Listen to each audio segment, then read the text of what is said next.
मोही पार्दा भनौँ त्यहाँ बसेकाले हँस पार अनि घिउ घसेर घिउ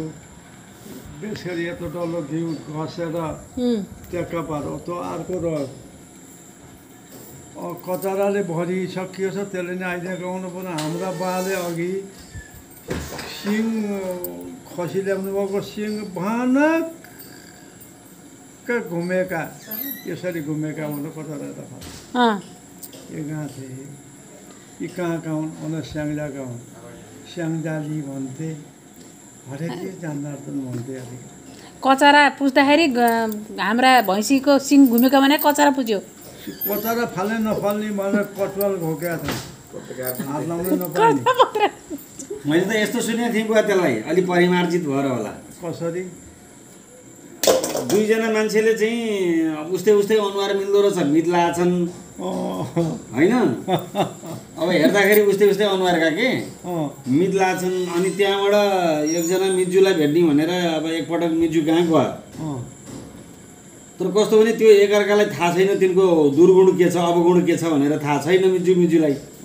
एउटा रहेछ कचरे होइन एउटा रहेछ लुते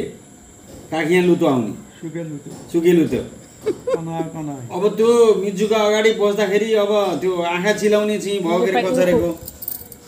अनि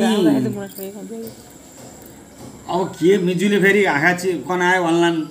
कसरी रहेछ भन्लान् यो आँखा चिलाइरहन्छ मेरो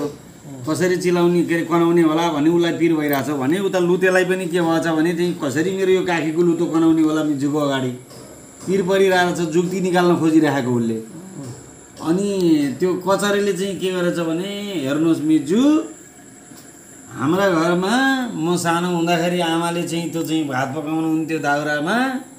पकाउँथिन्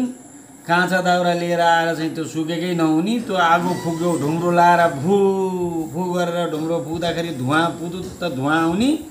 त्यो धुवाँ आँखामा आएर मिज्जु मेरो त बरबर्ती आँसु आएर त्यो आँखामा यस्तो मिच्नु पर्थ्यो मिज्जु चाहिँ भनेर त्यो आँखा धुवाँ आँखा पसेर चाहिँ त्यो आँखा मिच्नु पारेर बाना बनाएर त्यो आँखा मजा मजा मिचिहाल्यो उसले आफ्नो फाइदा लिइहाल्यो अब चाहिँ कचरालाई उता खसखस भइरहेछ फेरि कहाँ त कसरी चिलाउने कनाउने भन्ने भइरहेछ अनि उसले फेरि हो त मिजु गफै त हो मिजु भेटेपछि के नै गफर्नु थियो होइन पुराना कुरा अनि त्यसपछि उसले चाहिँ हो त नि मिजु हाम्रा घरमा पनि म सानो हुँदा बुवाले त्यो भैँसी चाहिँ दुना भैँसी हो लैना भैँसी दुई तिनवटा दुध दुहेर चाहिँ त्यहाँबाट त्यो धार्ने ठेकामा मोही पार्नु पर्ने